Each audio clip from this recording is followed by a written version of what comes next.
সামাজিক যোগাযোগ মাধ্যমে ১৩ দিনেই নেপালকে পুরোপুরি বদলে দিয়েছেন নতুন প্রধানমন্ত্রী বালেন্দ্র শাহ। এমন শিরোনামে ব্যাপক আলোচনা দেখা যাচ্ছে।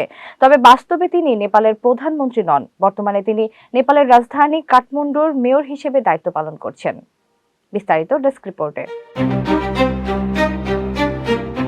বালেন্দ্র শাহ, যিনি বালেন নামেও পরিচিত, একজন প্রকৌশলী, র্যাপার ও রাজনীতিবিদ।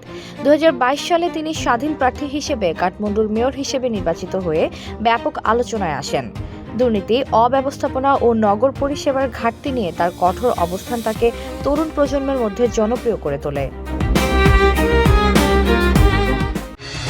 ঘরে বা ইন্ডাস্ট্রিতে মেগনা স্টার কেবলস, বিশুদ্ধ কপারের নিরাপদ কেবলস, আপনার নিরাপত্তার সঙ্গী।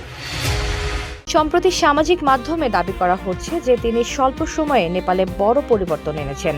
তবে বিশেষজ্ঞরা বলছেন এটি অতিরঞ্জিত ও বিভ্রান্তিকর তথ্য।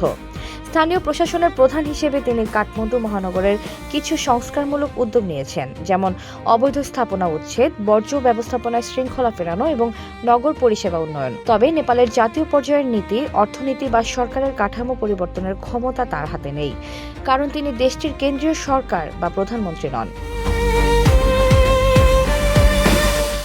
HPL uPVC pipe and fittings, শক্ত, মজবুত ও দীর্ঘস্থায়ী, এক পাইপে জীবন পার। রাজনৈতিক বিশ্লেষকদের মতে বালেন্দ্র শাহের জনপ্রিয়তা ও অ্যাকশন ওরিয়েন্টেড নেতৃধারা অনেককে অনুপ্রাণিত করেছে, কিন্তু ১৩ দিনে পুরো নেপাল বদলে যাওয়া ধরনের দাবি বাস্তবতার সঙ্গে সামঞ্জস্যপূর্ণ নয়।